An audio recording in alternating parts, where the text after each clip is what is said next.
ഞാനത് പറഞ്ഞു, വചനത്തിൽ ഉണ്ട്. അമ്മ മാതാവ് നമ്മളെ പഠിപ്പിക്കുന്നേ. അതാണ് ഈ മരിയൻ സമർപ്പണം. നമ്മളെക്കുറിച്ച് ശ്രേഷ്ഠമായത് ഒരുക്കി വെച്ചേക്കുക. നമ്മൾ ഈ വിവരക്കേട് കൊണ്ട് അവിടെ ഇവിടെ കടന്ന് അതും ഇതൊക്കെ അന്വേഷിച്ച് തലയും കുത്തി വീണിട്ട് വരും. മനസ്സിലായി? അപ്പോൾ പ്രിയപ്പെട്ടവർ, ഞാൻ പറഞ്ഞതാണ്, ഈ മാതാവ് ഗ്രഹിച്ചോളാം, ഹൃദയത്തിൽ ഗ്രഹിച്ചോളാം. ഞാൻ അതൊന്ന് പറഞ്ഞേക്കട്ടെ. എനിക്ക് ഭയങ്കര ഇഷ്ടമുള്ളൊരു സംഭവം ഈ ജോൺ പോൾ മാർപ്പാപ്പ അല്ലേ, അമ്മയുടെ ഉദരത്തിലിരുന്ന് വചനമായിരിക്കും. ഞാൻ ചോദിക്കണത്, ഈശോയെക്കുറിച്ച് ഏറ്റവും കൂടുതൽ അറിവുള്ളത് ആർക്കാ? ഉറപ്പല്ലേ? ജനിച്ചപ്പോൾ തൊട്ട് അനുഭവിക്കണേണ് അല്ലേ, വഹിക്കണേണ്, ചുമന്ന് നടന്നതാണ്. എല്ലാ കുരിശിൻ്റെ കീഴെ വരെ ആരുണ്ടായിരുന്നത്? ജനിക്കണതിന് മുമ്പ് തൊട്ട്, ഈ വർത്താനം കിട്ടണമോട് ഗർഭം ധരിക്കണതിന് മുമ്പ് തൊട്ട് ഈ ഈശോനെ കുറിച്ച് സകല കാര്യം അറിയാവുന്ന ആരാണ്? ഈ അമ്മയുടെ കൈ കിടന്നല്ലേ കളിച്ചതും വളർന്നതും ഒക്കെ എല്ലാം അറിയുന്ന ആളല്ലേ. അപ്പോൾ ഈ അമ്മയല്ലാതെ ആരാണ് നമ്മൾ ഈശോയെക്കുറിച്ച് പഠിപ്പിക്കാൻ യോഗ്യത ഉള്ളത്? അതുകൊണ്ടാണ് ജപമാലയുടെ പവർ. അത് നമ്മൾ ധ്യാനിച്ചർപ്പിക്കണമെന്നേ. കാരണം ഈ അമ്മയുടെ മടിയിൽ നിന്ന് ഈശോനെ അങ്ങോട്ട് ധ്യാനിക്കുക. ഇത്രയും നന്നായിട്ട് നമ്മൾ ഈശോനെ പഠിപ്പിച്ചു തരാൻ വേറെ ആർക്കും പറ്റൂല. ഇനി ഈശോനെ പോലും ശക്തിപ്പെടുത്തിയത് അമ്മയാണ്. ഉദാഹരണം പറയാം, നമ്മൾ ഈ കുർബാനയ്ക്ക് മുമ്പ് ജപമാലയല്ലേ?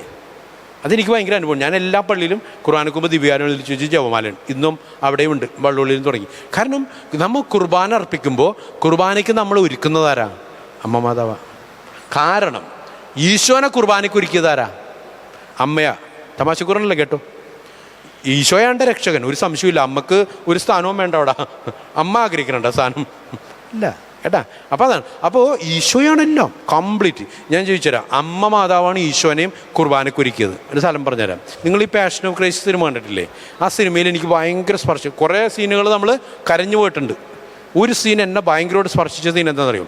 ഈശോ കുരിശിന് ചുമന്നുകൊണ്ട് കുരിശിൻ്റെ വഴി കൂടി പോണേ പോയിക്കൊണ്ടിരിക്കുമ്പോൾ അമ്മ ജനത്തിൻ്റെ കൂട്ടത്തിൻ്റെ ഇടയിൽ കൂടി ഇങ്ങനെ പോയിക്കൊണ്ടിരിക്കുകയാണ്. അമ്മ അവിടെ ഉണ്ട്, പോയിക്കൊണ്ടിരിക്കുമ്പോൾ ഒരു സ്ഥലത്ത്, മൂന്നാം സ്ഥലത്ത് ഈശോ ഇങ്ങനെ കുരിശോടുകൂടി ഇങ്ങനെ വീഴണേ.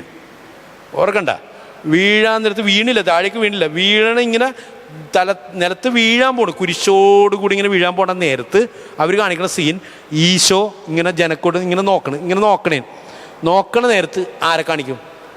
മാതാവിനെ കാണിക്കും അല്ലേ? മാതാവിൻ്റെ മുഖം ജനക്കൂട്ടത്തിൻ്റെ ഇടയിൽ കൂടി കാണിക്കണേ. അപ്പോൾ ഈശോ അമ്മേനെ കണ്ട് അടുത്ത സെക്കൻഡിൽ എന്താ കാണിക്കുന്നത്? ചെറുപ്പത്തിൽ ഉണ്ണീശോ കളിച്ചോണ്ടിരിക്കുന്ന നേരത്ത് കല്ല് കെട്ടി, ഞാൻ വീഴട്ടെ, കല്ല് തട്ടി ഇങ്ങനെ വീഴണേ. ഭയങ്കര സീനാണത്. വീഴണ നേരത്ത് അമ്മ കലം കഴുകിക്കൊണ്ടിരിക്കുകയാണ്. എനിക്കതെല്ലാം മനസ്സിൽ കിടക്കണേ.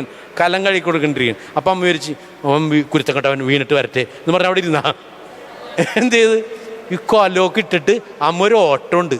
അതിങ്ങനെ വിരിഞ്ഞാണ് ഓടണം. വിരിഞ്ഞങ്ങോട്ട് ഓടിയങ്ങോട്ട് വന്നിട്ട് അവനെ ഇങ്ങനെ അങ്ങോട്ട് പൊക്കി അങ്ങനെ എടുക്കണത്.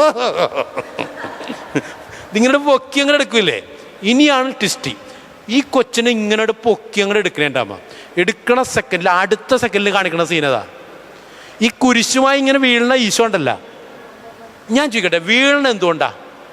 തളർന്ന് തരിപ്പണമായിട്ടിരിക്കുകയാണ്. തളർന്ന് അവശനായി. അതുകൊണ്ടല്ലേ അത്രയും അവശനായി വീഴുന്ന ഈ മകൻ അമ്മയുടെ മുഖം കണ്ട സെക്കൻഡിൽ ഈ സീൻ കാണിച്ചിട്ടും നേരെ കുതിച്ചെണീക്കണേ ആണല്ലേ? ആ കുരിശില് അവന് തളർച്ചയുണ്ടായപ്പോൾ അവൻ വീഴേണ്ടടുത്ത് അവൻ വീഴാതെ അവനെ ബലപ്പെടുത്തിയത് അമ്മയല്ലേ? ഒരു എണീക്കലുണ്ട്. അതൊരു ഭയങ്കര സീനാണ്. നമ്മൾ ഈ ഒരു സംവിധായകൻ്റെ ഇതാണെന്നൊന്നും വിചാരിച്ചേക്കല്ലേ. പക്ഷെ അതിൻ്റെ അകത്ത് അർത്ഥമില്ലേ? ഉണ്ട്. അങ്ങനെയെങ്കിൽ ഈ കുർബാന കാൽവരിയിൽ തീരണവരെ എന്നാ ആലോചിച്ച് നോക്കിയേ. ഈ ഈശോയല്ലേ ഈ കുർബാന അർപ്പണം തുടങ്ങണതിന് സെക്കൻഡ് മുമ്പ് ഗെത്സമനിയിൽ വെച്ച് പറ്റുമെങ്കിൽ മാറ്റിത്തരാൻ പറഞ്ഞ ആള്. ആ ആള് അപ്പോൾ ഇടയ്ക്ക് വെച്ച് നിർത്തേണ്ടതായിരുന്നു. അത്രയും സഹിച്ചിട്ടുണ്ട്. ഈ സഹനത്തിൻ്റെ ഏതെങ്കിലും ഒരു വഴിയിലൊന്ന് നിർത്തിക്കളയായിരുന്നു ഇത്. പക്ഷെ ഈശോ ഇത് മുഴുവൻ പൂർത്തിയാക്കി. ആ സെക്കൻഡ് ഒരു ആരുണ്ട്. അങ്ങനെയെങ്കിൽ ആ കുർബാനയല്ലേ നമ്മൾ അർപ്പിച്ചുകൊണ്ടിരിക്കുന്നത്? അങ്ങനെയെങ്കിൽ ഈ കുർബാനയ്ക്കും നമ്മളെയും ഒരുക്കുന്നത് ആരാ? അതാണ് ഈ മരിയൻ സമർപ്പണം എന്ന് പറയുന്നത്. കൊല്ലത്തിൽ 3 പ്രാവശ്യം വന്നിരിക്കലല്ല, 3 ദിവസം വന്നിരിക്കലല്ല. എന്നും കുർബാന അർപ്പിക്കുമ്പോഴും എന്നും ജീവിക്കുമ്പോഴും ഈ അമ്മയുടെ മടിയിൽ നമ്മുടെ ജീവിതം വെച്ചു കൊടുക്ക്. അമ്മ നമ്മളെ ഈ കുർബാനയ്ക്ക് നന്നായിട്ട് ഒരുക്കും. എനിക്കത് ഭയങ്കര അനുഭവമാണ്. ഞാനതുകൊണ്ട് എല്ലാ കുർബാനയ്ക്ക് മുമ്പും ജപമാല ചൊല്ലി ഒരുങ്ങി കയറും. രാവിലെ ആണെങ്കിൽ എന്തൊക്കെയാണെങ്കിലും 1 മണിക്കൂർ ആരാധന മുമ്പിൽ ഇരുന്ന് ജപമാല ചൊല്ലും. അപ്പോൾ എല്ലാ പള്ളിയിലും ഞാനത് തുടങ്ങി. കാരണം കുർബാന എഴുന്നേറ്റ് ചോക്ക് വന്നിട്ട് പറയും ജപമാലയല്ലേ, കരണക്കൊന്ത ആദ്യം ചെല്ലാൻ പറയും, ജപമാല എല്ലാം പറയും. 1 മണിക്കൂറാണല്ലോ. അപ്പോൾ 15 മിനിറ്റ് കരണക്കൊന്ത. കാരണം ആദ്യം എല്ലാവരും കൊന്തക്ക് എത്തൂല. അപ്പോൾ കുറച്ച് പേര് വരാൻ വൈകുമല്ലോ. അപ്പോൾ എല്ലാവർക്കും മുഴുവൻ കൊന്ത കിട്ടിയിടോ എന്ന് പറഞ്ഞാൽ ആദ്യം കരണക്കൊന്ത എല്ലാം പറയും. എന്നിട്ട് രണ്ടാമത്തെ പാർട്ടിൽ കൊന്ത ചെല്ലുമ്പോൾ കുറേ അധികം പേരെങ്കിലും എത്തും. ഇനി കുറച്ച് പേർക്ക് അവസാനത്തെ രഹസ്യമെങ്കിലും കിട്ടും. ഞാനത് പറഞ്ഞിട്ടുണ്ട്. നിങ്ങൾ വൈകുന്ന വിഷമിക്കേണ്ട, ഒരു രഹസ്യകൂലം നിങ്ങൾക്ക് കിട്ടണം. ആ ഒരു രഹസ്യകൂലം ധ്യാനിച്ചിട്ട് ഈ കുർബാന അർപ്പിക്കുക. ഭയങ്കര അനുഭവമായിരിക്കും. എന്താ കാര്യം? ഈ കുർബാന അർപ്പിക്കാൻ നീ ഇന്നാ കാണുന്നത്, ഈ അർപ്പിക്കണ നേരത്ത് കണ്ടത് അമ്മയാ, അർപ്പിക്കണ നേരത്ത് കൂടെ ഉണ്ടായത് അമ്മയാ. അവക്കെ നമ്മളെ ഒരുക്കാൻ പറ്റൂ. ഈ ബലിയുടെ വില പറഞ്ഞു തരാൻ പറ്റൂ. ഈ ബലിയുടെ വിശുദ്ധി നമുക്ക് വെളിപ്പെടുത്തി തരാൻ പറ്റൂ. ആ അമ്മയുടെ കരം പിടിച്ച് ഈ ബലി അർപ്പിക്കണം. അമ്മയുടെ കരം പിടിച്ച് നമ്മൾ അർപ്പിക്കേണ്ട ജീവിത ബലിയാണ് ഈ ക്രൈസ്തവ ജീവിതം.